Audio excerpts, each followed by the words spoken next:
अरे रानो, आज फिर आधा दिन बारिश में उड़ उड़ कर दाने ढूंढे। पंख इतने भीग गए कि उड़ान भी भारी लगने लगी। जेब मतलब चोंच में बस 2 दाने आए हैं। ये मौसम तो हमें पूरा डुबो देगा। तुम रोज ही भीग जाते हो टुन्नू, लेकिन अब ये हमारी टालियों वाली झोपड़ी भी टपकने लगी है। देखो, ऊपर से पानी सीधे घोंसले में आ रहा है। गुड़िया तो ठंड से कांप रही है।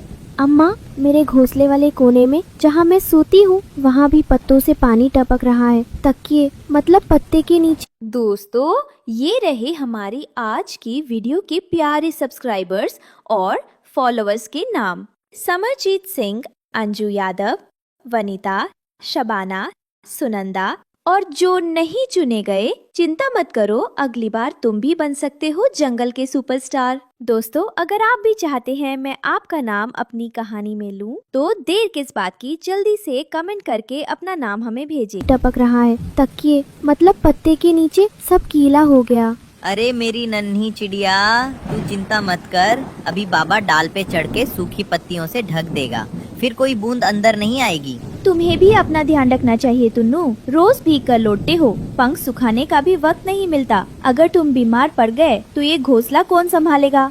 अरे हम परिंदे हैं रानो। बारिश और हवा तो हमारी किस्मत में लिखी है, लेकिन हाँ, अगर हमारे पंख भी जवाब दे दें तो उड़ान मुश्किल हो जाएगी।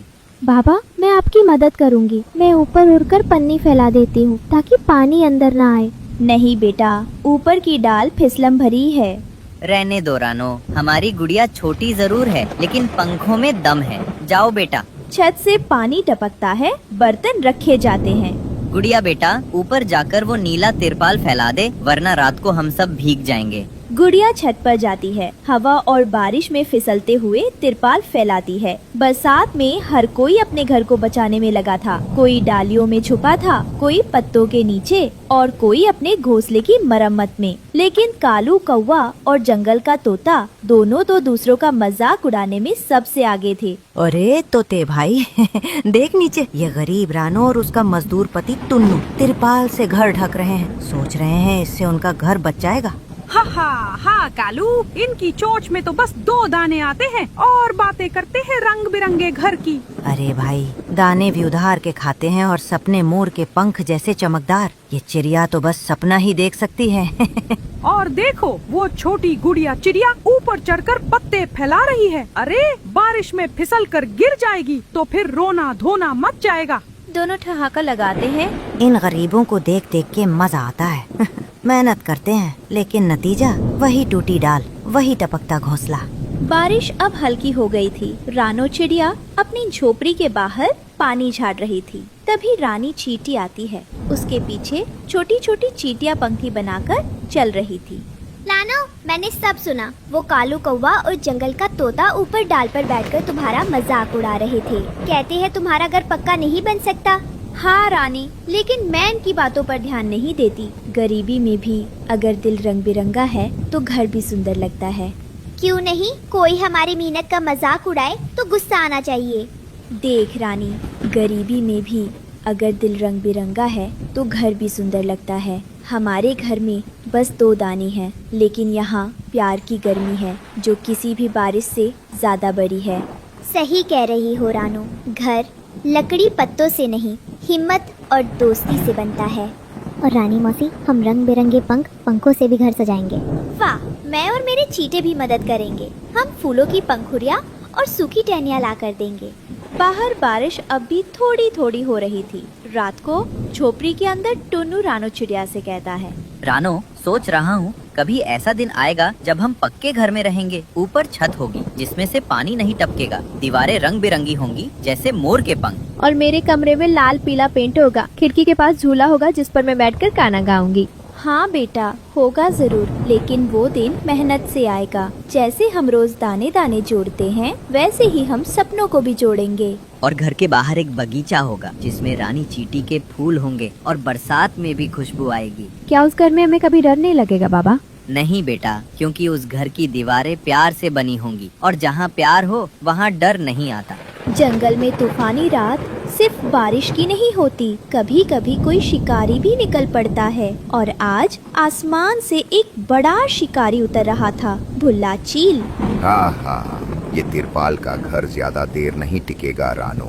और तुम्हारी नन्ही गुड़िया, ये तो आज मेरी दावत बनेगी। मुल्ला, पास मत आना, ये मेरी बेटी है, मेरी जान है। तुम शिकारी हो, लेकिन हम अपने बच्चों के लिए जान दे देंगे।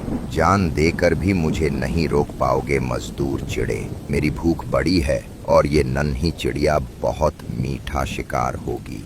चील बिजली जैसी तेजी से झपटता है और गुड़िया को अपने पंजों में पकड़ लेता है। गुड़िया चीखती है, अम्मा, बाबा, बचाओ। अगली सुबह बारिश थोड़ी थम गई थी। रानी चींटी अपने सैनिकों के साथ रानो के पास आती है। रानो, मैंने सब सुना। भुल्ला चील ने तुम्हारी गुड़िया को पकड़ लिया है। चिंता मत करो, मैं और मेरे सैनिक उसे वापस लाएंगे। लेकिन रानी, वो चील का इलाका बहुत खतरनाक है। वहाँ बड़े बड़े पेड़, ऊंची चट्टानें और तुम्हारी जान को भी खतरा होगा। दोस्ती में खतरा नहीं गिना जाता रानो। तुमने पहले भी हमारी मदद की है, अब हमारी बारी है। रानी चींटी और उसके सैकड़ों छोटे छोटे सैनिक पंक्ति बनाकर चील के इलाके की तरफ बढ़ते हैं। रास्ता ऊबड़ खाबड़ था। वही भुल्ला चील आग जलाकर बैठा था। आज दावत पक्की है। इतनी नन्ही चिड़िया, इतनी कोमल, वाह। तभी चींटियां चुपके से घोंसले पर चढ़ने लगती हैं। सैकड़ों चींटियां चील के पैरों और पंखों पर चढ़ जाती हैं और जोर जोर से भाले से हमला करती हैं। अरे ये क्या है? अरे हटो। ओह ओह, मेरे पंख, मेरी टांगे। चील घबराकर इधर उधर भागता है और रानी गुड़िया को वहाँ से बचा लेती हैं। रानी मौसी, चल बेटा, जल्दी घर लौटते हैं। तुम्हारी अम्मा तुम्हारा इंतजार कर रही है। सभी मिलकर घर वापस लौटते हैं और रानो अपनी गुड़िया को गले लगाती है। और इस कहानी से ये सीख मिलती है, सच्ची ताकत बड़े पंखों में नहीं बल्कि बड़े दिल में होती है। चाहे हालात कितने भी मुश्किल हो, मेहनत, हिम्मत और दोस्तों का साथ हर सपने को सच कर देता है। गहरा जंगल, काली घटाएं और बरसती बारिश। पेड़ों के नीचे कई परिंदे छुपे हुए थे, लेकिन एक कोने में भीगी हुई बैठी थी रानो चिड़िया और उसकी नन्ही बेटी गुड़िया। अम्मा, बहुत भूख लगी है, पेट में दर्द हो रहा है। कुछ खाने को मिलेगा क्या? अल्लाह मालिक है मेरी गुड़िया। बारिश रुकने दे, अम्मा जरूर कुछ दाना ढूंढ लाएगी। अभी तो सारे पत्ते भीग गए हैं, जमीन कीचड़ से भर गई है, दाने का कोई नाम निशान नहीं। वही एक दूसरे घोंसले में एक गरीब कबूतर कहता था, है खुदा, 3 दिन से एक भी दाना नसीब नहीं हुआ। ये बारिश कब रुकेगी? दूसरी ओर एक गरीब तोता अपने बच्चों को छुपाते हुए कहता है, बच्चों को बुखार है, पत्ते भीग गए हैं, कोई मेरी मदद कर दे। वही एक चिड़िया घोंसला गिरने पर रो रही थी। हाय मेरा घोंसला, सारे अंडे बह गए, अब मैं कहाँ जाऊँ? आज की वीडियो के प्यारे सब्सक्राइबर्स और फॉलोअर्स के नाम: अंजलि, निखिल, रीना, खुशी सिंह, प्रीत मेहरा, नीरू चोपड़ा। और जो नहीं चुने गए, चिंता मत करो, अगली बार तुम भी बन सकते हो जंगल के सुपरस्टार। दोस्तों, अगर आप भी चाहते हैं मैं आपका नाम अपनी कहानी में लूं, तो देर किस बात की, जल्दी से कमेंट करके अपना नाम हमें भेजें। रानो ये सब देखती है और अपने आंसू रोक नहीं पाती। ए बारिश, बस कर दे, जंगल में सिर्फ पानी ही नहीं, दर्द भी बरस रहा है। अम्मा, क्या हम मर जाएंगे? नहीं जान, जब तक माँ जिंदा है तुझे कुछ नहीं होगा, अल्लाह सब देख रहा है। ऐसे ही कुछ दिन काट जाते हैं और बारिश थोड़ा कम होती है। रानो अपनी बेटी को लेकर पास के पेड़ की खोख में जाती है। तभी पड़ोसन गोरी कौवी उड़कर आती है। अरे वाह, फिर वही हालत। रानो बहन, कब तक इस बारिश में यूं ही कांपती फिरोगी? बस कुछ दिन की बात है गोरी बहन, हालात अच्छे नहीं है मगर कोशिश जारी है। कोशिश? तेरी कोशिशें तो बारिश से भी ज्यादा बेकार लगती हैं। हर साल तू और तेरी गुड़िया ऐसे ही भीगे हुए भूखे बैठे रहते हो, कुछ सीख भी ले किसी से। रानो का सिर नीचे झुक जाता है। मेरे तो बच्चे गरम घोंसले में बैठे हैं, मक्की के दाने खा रहे हैं, और एक तू है, ना खाना, ना घर, ना इज्जत, बस रोती रहती है। अम्मा, ये हमें क्यों तंग कर रही है? बेटा, जवाब नहीं देना, कुछ लोग दूसरों का दर्द नहीं समझते। अरे चुप क्यों है रानो, बोल कुछ या जुबान भीग गई बारिश में। गोरी कौवी उड़ जाती है मगर उसके शब्द रानो के दिल में कांटों की तरह चुभ जाते हैं। जंगल में सिर्फ बारिश ही नहीं हो रही थी, रानो की ममता भी आज भीग गई थी। जंगल के पास एक छोटा सा गांव था, वहीं रहता था एक गरीब किसान और वो किसान अपने टूटे चूल्हे के पास बैठा था। उसके पास एक पालतू पक्षी था, कालू कौवा, मगर वो कौवा किसी की भलाई का नहीं, सिर्फ अपने पेट और मतलब का गुलाम था। कालू, ओ कालू, जा जंगल से कुछ सूखी लकड़ी ले आ। देख, चूल्हा नहीं जल पा रहा। हर वक्त काम, लकड़ी लाओ, दाना ढूंढो। मैं कोई मजदूर हूँ क्या? ये गरीब खुद कुछ क्यों नहीं करता? पेट खाली है कालू, थोड़ी मदद कर दे, फिर मिलके बाजरे की रोटी खाएंगे। रोटी? सिर्फ रोटी? मुझे तो मलाई चाहिए। वो रानो चिड़िया आजकल कुछ ज्यादा ही चमक रही है जंगल में। सुना है कोई जादुई चीज मिली है उसे। कालू की आंखों में चालाकी चमकती है। ठीक है, मैं जा रहा हूँ जंगल, मगर इस बार लकड़ी नहीं, कोई असली खबर लाऊंगा। क्या मतलब? किसान को कुछ समझ नहीं आता, मगर कालू अपने मन में एक चाल बनाकर उड़ जाता है। रानो और गुड़िया जंगल में सूखे बीज खोज रही थी, तभी एक पेड़ के नीचे अजीब सी चमक दिखाई देती है। अम्मा, बहुत थक गई हूँ, पैरों में कीचड़ लग गया। बस थोड़ी देर और बेटा, शायद कहीं सूखी जगह मिल जाए बैठने को। अम्मा देखो, वो पेड़, उसके नीचे कुछ लहंगे जैसे चमक रहे हैं। यार अब ये क्या मंजर है? ये तो लहंगे हैं। ये कहाँ से आए? इतने सुंदर और नर्म लहंगे। दोनों पेड़ के पास जाती हैं और पेड़ की डाल हिलती है और मीठी आवाज आती है। रानो, तू नेक दिल है, ये लहंगे अब तेरे हैं। इन्हें इंसानों को बेचकर अपने दुख दूर कर। क्या ये सपना है? नहीं, ये इनाम है तेरे सच्चे दिल का। तू रोज सुबह आना और ठेला भर के लहंगे ले जाना और इंसानों की बस्ती में जाकर इन्हें बेचना, ईमानदारी से बेचना, सबकी दुआएं लेना और देख तेरी तकदीर कैसे बदलेगी। शुक्र है मालिक, मुझे मेहनत का रास्ता मिला है। मैं इन लहंगों को बेचूंगी और अपनी गुड़िया को भूख से आजाद करूंगी। अम्मा, क्या अब हम भी अच्छी जिंदगी जी सकेंगे? हाँ मेरी जान, अब वक्त बदलने वाला है। कुछ दिन बीते, जंगल की सुबहों में अब एक नया नजारा दिखाई देने लगा। रानो चिड़िया अब हर सुबह अपने छोटे से ठेले पर रंग बिरंगे लहंगे लेकर इंसानों की बस्ती में जाकर उन्हें बेचती थी। लहंगे ले लो, रंग बिरंगे लहंगे ले लो। अम्मा, कल वाली आंटी ने कहा था तुम्हारे लहंगे बहुत नर्म हैं। उन्होंने 3 खरीदे थे। दूर पेड़ पर बैठी गोरी कौवी दूरबीन जैसी नजरों से उन्हें देख रही थी। हाय रे किस्मत, ये रानो तो जैसे रानी बन गई। कल तक जो भीगी हुई पंख वाली थी, आज ठेला लेकर इधर उधर उड़ रही है और मैं तो बस देख रही हूँ। तभी पीछे से कालू कौवा आता है। क्या बात है गोरी बहन, आज मुंह कुछ ज्यादा ही खींचा हुआ लग रहा है। क्यों ना खींचे, देखो ना उस पटी सी रानो को, कैसे ठेले में चमकते लहंगे लिए फिर रही है। मैंने भी सुना है उसके पास कोई जादुई चीज है, शायद कोई पेड़ जो उसे रोज लहंगे देता है। सच? पेड़? जादू? तो फिर क्या कर रहे हो कालू? तुम तो बहुत चालाक हो, ले क्यों नहीं लेते उससे सब कुछ? बस अब वही करने निकला हूँ। आज रात मैं जाऊंगा उस पेड़ के पास और सब लहंगे उठा लाऊंगा। फिर रानो क्या, पूरा जंगल मेरे पीछे घूमेगा। वाह, फिर तो मुझे भी 2-4 लहंगे दिलवा देना, मेरी ननद की शादी है।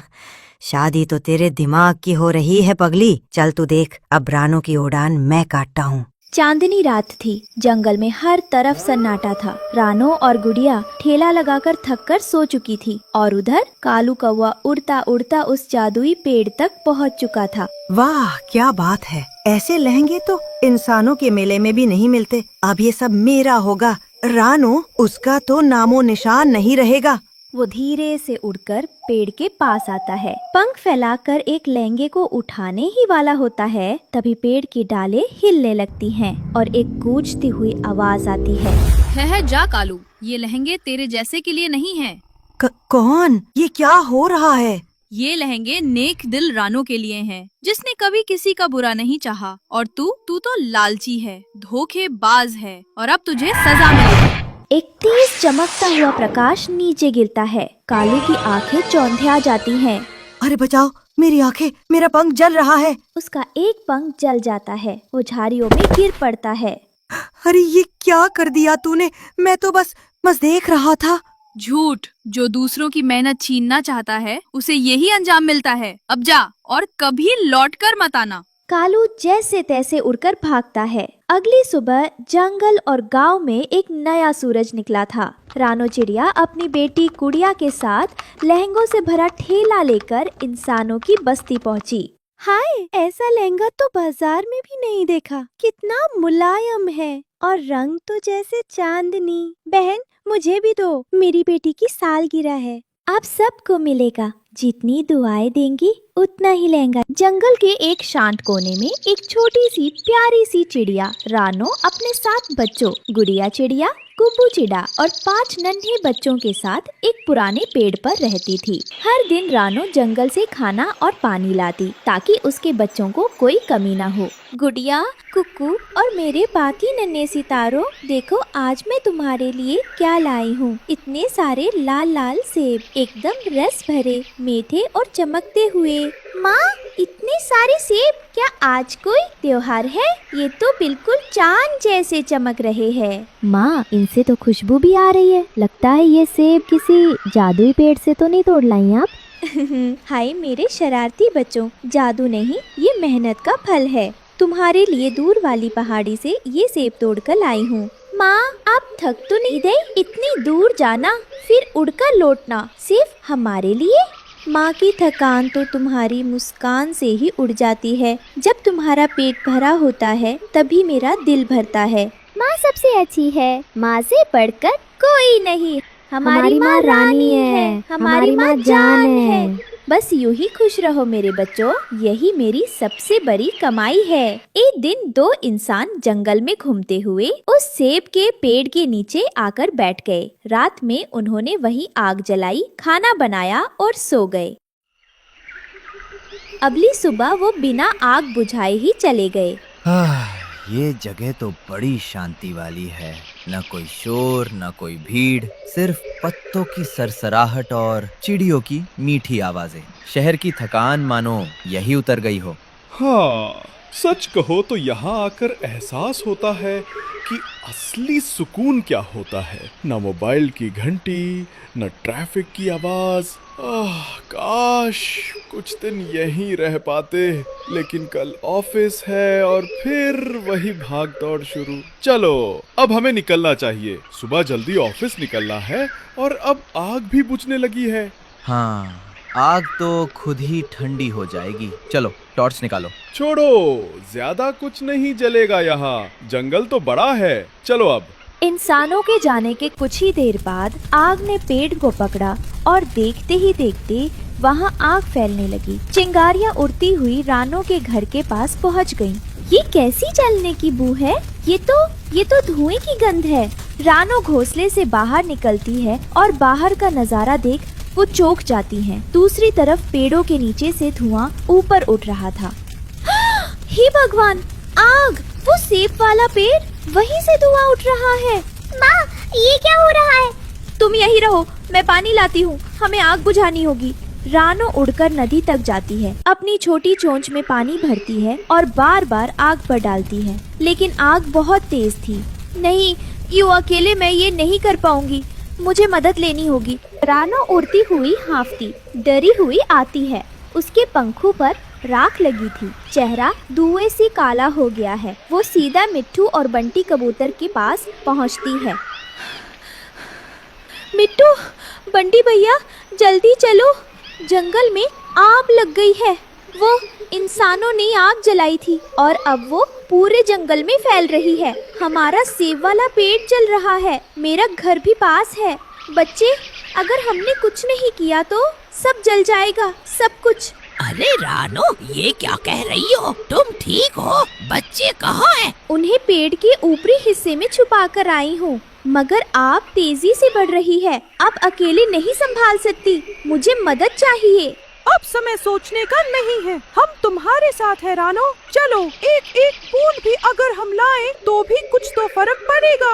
हाँ, हम हार नहीं मानेंगे। चलो, सबसे पहले चलकर नदी से पानी भरते हैं और फिर जब तक सांस चले आग से लड़ते हैं। तुम दोनों का साथ मिल गया तो अब डर नहीं लगता। चलो हम अपनी तरफ से पूरी कोशिश करेंगे। तीनों पक्षी एक साथ तेजी से उड़ते हैं। तीनों ने मिलकर पानी लाना शुरू किया, लेकिन आग अब और फैल चुकी थी। हे भगवान, अब क्या करें? पानी की बूंदें आग पर असर नहीं कर रही। मेरा घर, मेरे बच्चे सब जल जाएंगे। उसी समय दूर से एक विशालकाय हाथी झाड़ियों से निकलकर आता है। उसकी आंखों में चिंता थी। भाई हाथी, हमारी मदद करो, आग ने सब घेर लिया है। रानो बहन, डरने की जरूरत नहीं, मैं हूँ ना। भाई, क्या आप नदी से पानी ला सकते हो? अभी लाता हूँ। जितनी बार भी लाना पड़े मैं लाऊंगा, जब तक ये आग बुझ नहीं जाती। आप जैसे साथी हो तो जंगल कभी हार नहीं सकता। आपका ये एहसान मैं जिंदगी भर नहीं भूलूंगी। मेरे बच्चों के लिए ये जंगल बचाना जरूरी है। हाथी नदी तक जाता है, अपनी लंबी सूंड से ढेर सारा पानी भरता है और आग पर उड़ेल देता है। थोड़ी देर बाद जंगल में शांति लौट आती है। आग बुझ चुकी थी। माँ, आग बुझ गई। शुक्र है भगवान का और तुम्हारा हाथी भाई, तुमने जान बचाई। जब सब मिलकर काम करें तो आग भी हार जाती है। जंगल में सभी जानवर एक जगह जमा होते हैं और रानो, तोते, कबूतर और हाथी की बहादुरी की सराहना करते हैं। आज हमने सीखा कि मिलकर कोई भी मुसीबत आसान हो जाती है। एकता में ही ताकत है। और जब तक हम साथ हैं, हमारा जंगल सुरक्षित। जंगल के कोने में कालू कौआ की रगड़ा चाट की दुकान थी। उसकी चाट इतनी स्वादिष्ट होती कि हर जानवर, हर परिंदा वहाँ खींचा चला आता। आइए आइए, रगड़ा चाट खाइए। ले लो रगड़ा चाट, एक बार खाओगे बार बार आओगे। जल्दी बेचो कालू, आज मुझे नई साड़ी लेनी है। कमाई थोड़ी ज्यादा चाहिए। तभी उड़ते हुए मिट्टू तोता कान में हेडफोन लगाए आता है और बबली कबूतरी भी पीछे पीछे आती हैं। ओए कालू भाई, तेरी चाट का तो इंस्टा पर ट्रेंड चल रहा है। एक प्लेट जल्दी से बना, मेरा लाइफ चल रहा है। मुझे 2 प्लेट रगड़ा चाट पैक कर दो कालू। मेरे कबूतर जी सुबह से नाराज हैं। सोचा गर्मा गर्म चाट से मनाऊंगी। वाह बबली जी, अगर बात मनाने की है तो फिर आपको स्पेशल चटपटी चाट बना कर देता हूँ।